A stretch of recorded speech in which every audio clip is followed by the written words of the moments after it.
suivante. C'est une jeune femme qui va voir sa mère et qui dit « Oh là là, s'il te plaît, j'en peux plus de mon mari, j'en peux plus de mon mariage, s'il te plaît, aide-moi à divorcer, je peux même pas, je veux supprimer mon mari, aide-moi, est-ce que tu peux m'aider ?»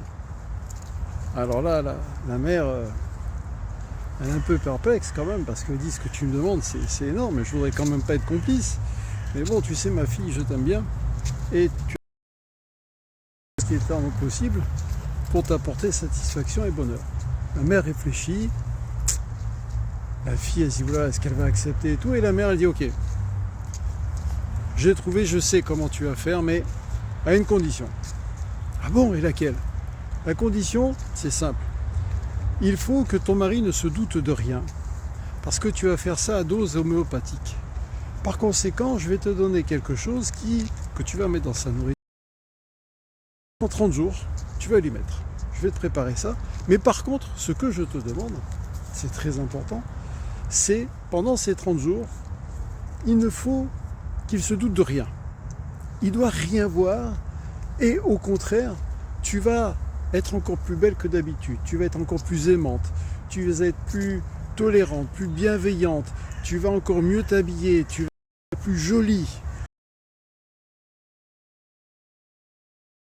Tu me comprends? Et la fille, oui, ça je peux le faire. Mais attention, hein, la mère elle dit c'est la condition sine qua non. Tu dois jouer le jeu, c'est très important.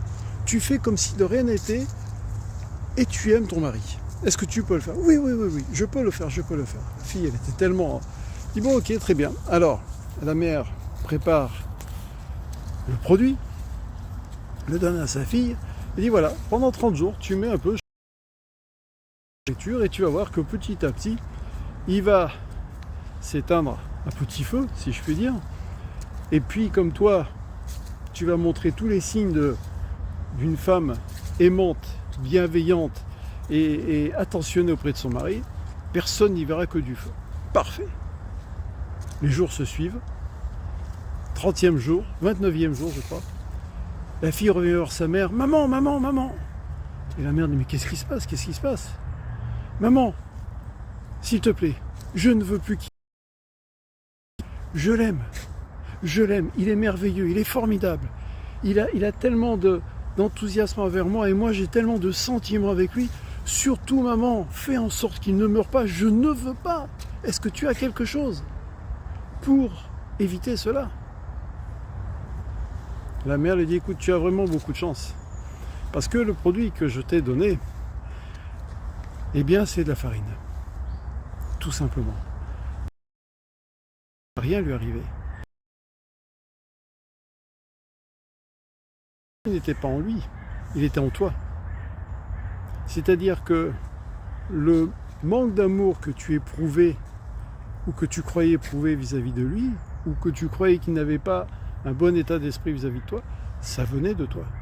Et tu vois que pendant ces 30 jours, puisque tu as appliqué régulièrement, tu as fait ce que je t'ai proposé, c'est-à-dire que tu as été différente, belle, tu l'as aimée, tu étais en paix, au bout de 30 jours. Donc, je te félicite ma fille, parce que je suis très heureuse pour toi, que tu puisses apprécier ton mari, que vous puissiez avoir une vie de couple heureuse, équilibrée, avec des beaux enfants, et surtout, si je puis dire morale de cette histoire, avant de montrer, de pointer l'autre du doigt, il est son état d'esprit, ses formes de pensée par rapport à ça, parce que tout vient de soi, tout vient de son état d'esprit. Changez votre état d'esprit et les choses changent. Bonne réflexion et action.